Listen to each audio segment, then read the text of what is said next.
हम 4 दोस्त थे। मैं, रोहित, सुमित और नेहा।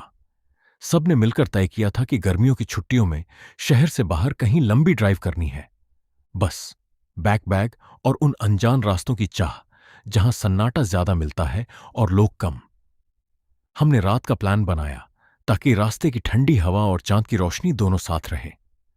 गाड़ी में गाना था, हंसी थी और एक हल्की सी बेचैनी भी, जैसे किसी ने कहा हो, रास्ता बता देगा। रास्ता शुरू में सामान्य था। हाईवे के दोनों ओर खेत फैले, दूर दूर पहाड़ और बीच बीच में टूटी फूटी बस्तियां। जीपीएस ने सीधा रूट दिया। पर जैसे जैसे हम मुख्य सड़क से मुड़े, रास्ता संकरा और पेड़ों से घिरा हुआ हुआ दिखने लगा। मोबाइल सिग्नल कम होने लगा। हमने इसे मजे में लिया और कहा कि अब असली यात्रा शुरू हुई। रोहित ने हेडलाइट्स धीमी कर दी ताकि अंदर की रोशनी कम रहे और माहौल सिनेमा जैसा लगे। हम गीत गा रहे थे, चुटकुले कर रहे थे, पर एक छोटी सी ऊहा पोहा हवा में थी। ऐसा लगा मानो रास्ता हमारा इंतजार कर रहा हो। करीब 2 घंटे बाद हमने एक पुराना गांव देखा जिसे रास्ता पार कर जाता था। गांव में एक छोटी सी दुकान लगी थी और दुकान के आगे एक बूढ़ा आदमी बैठा था। हमने धीमा कर दिया और उससे दिशा पूछी। वह शांत था, जैसे हर कोई रास्ता पूछने आ जाता हो। मैंने पूछा, हवेली किस तरफ है? क्योंकि हमने रास्ते में एक पुराने खंडहर जैसा बताया सुन रखा था।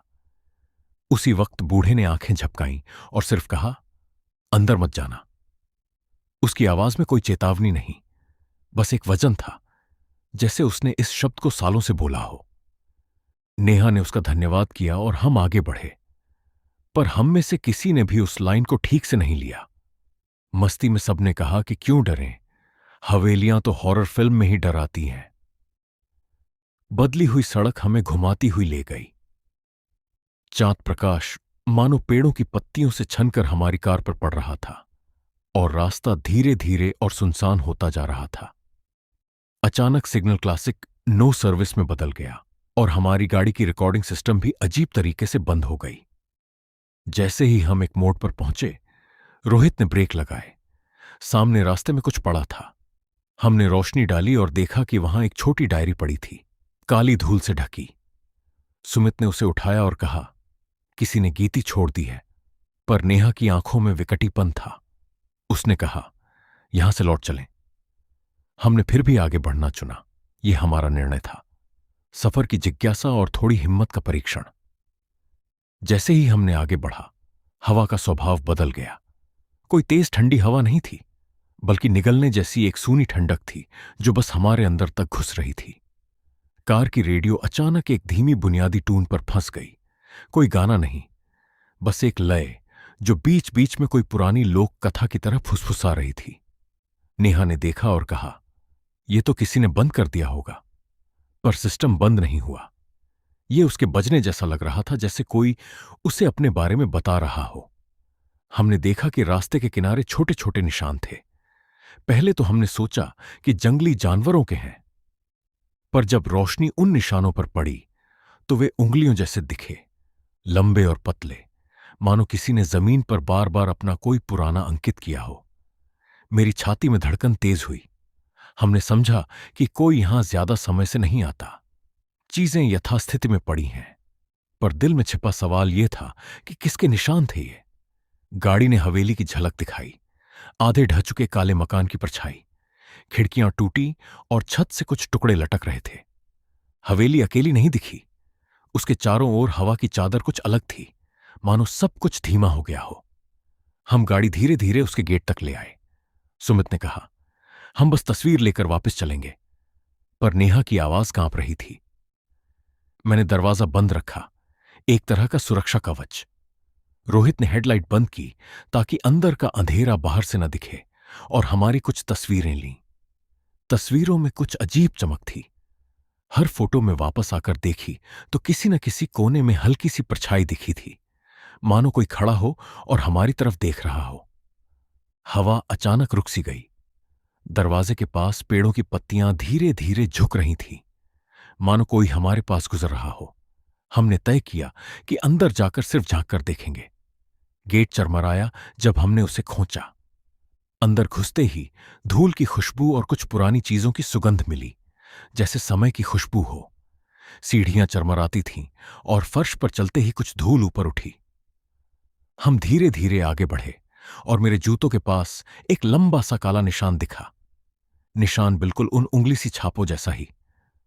कमरे में घुसते ही हमने देखा कि दीवारों पर नाम खरोंच कर लिखे गए थे, छोटे छोटे अक्षर जिनमें कुछ नाम, कुछ तारीखें और बीच में एक शब्द बार बार लिखा गया था, वापस। नेहा ने डायरी ढूंढ ली। वहां पन्नों पर तेजी से लिखी हुई बातें थीं, जैसे कोई बार बार अपनी बात दोहरा रहा हो। पन्नों में लिखा था, यहां कुछ रहता है, ये किसी के खालीपन को खाता है, ये उन आवाजों को लेता है जिन्हें तुम भूल गए। इसके नीचे कुछ शब्द धुंधले थे और एक तारीख। सामने वाले पन्ने पर उसी तारीख के बाद काली स्याही से कुछ खरोंचे गए थे। तभी ऊपर से धीरे धीरे कदमों की आवाज आई, न तो बहुत दूर न बहुत नजदीक। हम ठहर कर सुनने लगे। आवाज शुरू में निरर्थक सी थी, पर फिर उसमें किसी ने हमारे नाम जैसा कुछ कहा। पहली बार जब उसने मेरा नाम खींचा, मेरा दिल जैसे थम गया। नेहा की आंखों में आंसू आ गए। उसने कहा, हमें अभी यहीं से निकलना है। पर जैसे ही हम घूमकर बाहर जाने की कोशिश करने लगे, दरवाजा हमारे पीछे अपने आप बंद हो गया। रोहित ने धक्का दिया, पर दरवाजा अटका हुआ था। अंधेरे से किसी ने हमारी तरफ देखा और फुसफुसाया। शब्द नजर से नहीं, पर हमारी त्वचा पर महसूस हुए। हवेली का अंदर का तापमान अचानक गिरा। मेरे हाथ में पसीना था और सांसें तेजी से चलने लगीं। हम चारों मिलकर दरवाजा तोड़कर बाहर निकले, पर बाहर निकलते ही रात ने अपना चेहरा पूरी तरह बदल दिया। आसमान से जैसे कोई दबाव उतर आया। दूर से किसी ने हंसी थी, पर वह हंसी बिल्कुल मानव नहीं थी, घुमंदार, सफेद सी और खोखली। हम भागे, कार में चढ़े और जैसे ही इंजन चला, एयर कंडीशन ने पीछे की सीटों पर ठंडी ठंडी सांस बांटी, पर चैन कुछ न था। हमने फैसला किया कि बस शहर वापस चलते हैं। पर रास्ते में रोहित ने देखा कि पीछे की सीट पर नेहा के पास एक काली धारी सी चीज बैठी है। किसी ने उसकी तरफ देखा और फिर झट से उससे टकराया गया। नेहा चिल्लाई। जब हम रुके और नीचे झांका, वहां कुछ नहीं था, पर नेहा का चेहरा बदल चुका था। उसकी आंखें खाली सी थीं, मानो उनमें कोई पुराने दिन की रोशनी नहीं बची थी। उसने चुप्पी साध ली और सिर्फ कहकर फुसफुसाई, उसने मेरा नाम पुकारा। हम अगले दिन लौटते ही डॉक्टर के पास पहुंचे। नेहा बताने लगी कि रात के बाद उसे बार बार किसी की याद आने लगती है, छोटी छोटी यादें जो खटखटाकर अंदर आती हैं। कभी उसकी मां की हंसी, कभी किसी पुराने दोस्त की आवाज। पर उसने बताया कि वो आवाजें धीरे धीरे उससे मांगती हैं, एक तरह की जगह, एक तरह की भुजा, एक तरह का कुछ जिसे नेहा देना शुरू कर देती। हम डर गए। हमने उसे संभालने की कोशिश की, पर हर रात उसके पास बैठे रहना मुश्किल था, क्योंकि आवाजें सिर्फ उसके अंदर नहीं थीं, वे हमें भी प्रभावित कर रही थीं। हमने सोचा कि इसे पुलिस को बताना चाहिए, पर जब हम हवेली के बारे में पूछने गए, गांव वालों ने आंखें झुकाईं और कहा कि वे भी कई साल पहले कुछ देखते थे, पर वे चुप रहते आए थे। कुछ बुजुर्गों ने कहा कि हवेली किसी की यादों से बनी है, जो भी यहां की ओर गया वह अपनी कुछ याद यहां छोड़ गया, और जब यादें जमा हुईं तब हवेली जग गई। एक ने कहा, यही चीज भूख लगती है, यादों की। हमने मिलकर तय किया कि हमें हवेली के पास से कोई चीज निकालना होगा, कुछ ऐसा जो हवेली को रोक सके। किसी ने सुझाव दिया कि हम पुरानी चीजों को इकट्ठा करें और उन्हें जलाकर उसके वास्ते स्मृति की एक पट्टी बना दें। हमने सोचा कि अगर स्मृतियां जला दी जाए तो हवेली को कुछ मिलना बंद हो जाएगा। हमने रात में फिर से जाई, इस बार सोच समझकर और तैयारी के साथ। हमने पुरानी डायरी, कुछ तस्वीरें और वे पन्ने इकट्ठा किए जिन पर वापस लिखा था। जैसे ही हमने आग जलाई, लपटें बढ़ीं और धुआं चारों ओर फैल गया। पर इस बार धुआं सिर्फ कागज नहीं जल रहा था, उसमें कुछ आवाजें फंसी थीं, छोटी छोटी घंटियों की तरह की आवाजें, आंसू की तरह लहजे और एक गहरी फुसफुसाहट जो लगातार कहती रही, अभी नहीं, अभी नहीं, और फिर धीमे से, तुम्हारे बिना मैं क्या करूंगा।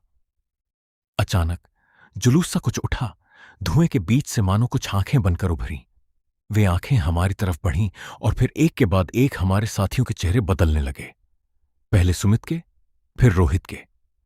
वे चुपचाप बैठ गए और फिर धीरे धीरे झुककर गिर पड़े। मैं अकेला बचा था जो चिल्लाता रहा, पर मेरे शब्द हवा में रुक गए। मैंने अपने दोस्तों को हंकाकर उठाया, पर उनकी आंखें कहीं और देखने लगी थीं, कहीं बाहर, किसी ऐसे कोने में जहां मेरी पहुंच न थी। नेहा की आवाज अब पूरी तरह से धीमी और खोखली हो चुकी थी। उसने धीरे धीरे कहा, यहां से निकाल दो, ये मेरी यादें खा रहा है। मैंने भागने की हिम्मत की और सड़क की तरफ दौड़ा। पीछे मुड़कर देखा तो हवेली के एक झरोखे में कुछ चमक रहा था, एक छोटी सी डायरी जो अब हमारा हिस्सा बन चुकी थी। मैंने उसे उठाया और देखा कि पन्नों पर फिर वही शब्द लिखे थे, यादें वापस आती हैं। पर उससे भी नीचे एक छोटी सी पंक्ति थी, जो ज्यादा देगा वही बचेगा। मैंने दोस्तों को उठाया और गाड़ी में बिठाया। रास्ता शुरू शुरू में सामान्य था, पर धीरे धीरे हमारे साथ कुछ अजीब होने लगा। राह चलती हुई किसी ने हमारी कार की पिछली खिड़की पर खरोंचा बनाते हुए नाम लिखा। नेहा की कलाई पर कुछ निशान बने, छोटे उत्कीर्ण निशान, जैसे किसी ने वहां कुछ अंकित कर दिया हो। उसके चेहरे पर कुछ बदल गया। उसकी हंसी दूर दूर तक कभी आती, पर अब उसमें दूरी थी। हम तीनों डर के साए में आगे बढ़े। जैसे जैसे दिन निकला कुछ फर्क आया, पर फिर रात ने लौटकर हमारा पीछा किया। हर रात नेहा की यादों की भूख कुछ और मांगती, और हम उसे रोक नहीं पा रहे थे। अंत में मैंने तय किया कि यह सब सीधा मेरे ऊपर आ गया है। क्या मैंने अपनी जिज्ञासा से किसी चीज को खोल दिया जो अब शांत नहीं होगी? मैंने सुना कि कुछ जगहों पर ऐसी चीजें समाप्त हो सकती हैं अगर उन्हें अपनाने वाला कोई दिख जाए, कोई जिसे हवेली की यादें चाहिए। यह खतरनाक था, पर मेरे अलावा और कोई तैयार नहीं था। मैंने वो निर्णय लिया कि मैं वहां वापस जाऊंगा और अपनी यादों का कुछ हिस्सा हवेली को दे दूंगा, ताकि बाकी लोग बच सकें। यह सोचकर मेरा दिल टूट रहा था, पर गांव वालों की डरती हुई आंखें मेरे सामने थीं और दोस्तों की हालत ने मेरे अंदर मजबूरी जगा दी थी। मैं गया। हवेली वहीं थी, बिल्कुल शांत, जैसे आने वाली हर चीज का इंतजार कर रही हो। मैंने जेब से एक पुरानी तस्वीर निकाली, मेरी मां की, मेरी और उसकी हंसी की, छोटी छोटी यादें जो मेरे लिए बेहद कीमती थीं। मैंने चुपके से उन्हें हवेली के एक कमरे के बीच में रख दिया और कहा, लो, ले लो।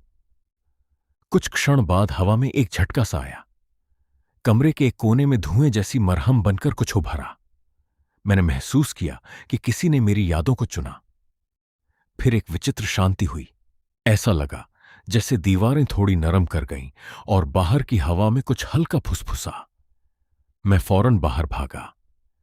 जब मैं गांव वापस पहुंचा तो नेहा बीमार सी पड़ी थी, पर उसकी आंखों में थोड़ा सा फर्क आया था, थोड़ी सी रोशनी वापस आती दिखी। रोहित और सुमित धीरे धीरे होश में आए। उनकी आंखों में अब वह खालीपन कम था, पर मैं जानता था कि कुछ मेरे अंदर रह गया था। मेरी मां की हंसी, कुछ बचपन की यादें जो अब हवेली के पास थीं। मैंने कीमत चुकाई थी, पर मेरे दोस्तों की जिंदगी बची। गांव वालों ने मुझे धन्यवाद कहा, पर उनकी आंखों में अब भी एक खामोश भय था। वे जानते थे कि हवेली अब भी है, बस अब वह किसी और की याद खाने के लिए इंतजार करेगी। मैं शहर वापस आ गया और जिंदगी की रफ्तार पकड़ने की कोशिश की, पर हर चांदनी रात में मुझे यकीन होता कि किसी की आवाज मेरे नाम पुकारेगी, और मैं जानता था कि मैं कुछ देकर गया था। कभी कभी मैं अपने बिखरे हुए ख्यालों में झांकता और देखता कि मेरी मां की तस्वीर अब धुंधली लगती है। कुछ पल के लिए याद मिटती सी लगती, जैसे कोई वहां से कुछ छीन ले गया हो। पर मेरे दोस्तों के चेहरों पर जो मुस्कान अब वापस आई थी, वह मुझे हर रोज याद दिलाती कि मैंने जो किया वो जरूरी था। ये कहानी तुम सुनोगे तो शायद कहोगे कि मैंने पागलपन की हद पार कर दी, पर सच ये है कि कभी कभी बचाना मतलब देना भी होता है, और कुछ चीजें इतनी भूखी होती हैं कि वे तुम्हारे सबसे प्यारे हिस्सों को मांगती हैं। यदि तुम्हें कभी उस गांव की तरफ जाने का मन करे तो याद रखना, रास्ता अकेला नहीं छोड़ता, वह यादों को भी साथ ले जाता है। और कभी कभी रास्ता तुमसे कुछ मांग लेता है, जिसे छोड़कर तुम बाकी बच सकते हो। हमारे इस चैनल पर इससे भी हॉरर स्टोरी आती रहेगी। इस चैनल को प्लीज सब्सक्राइब करना।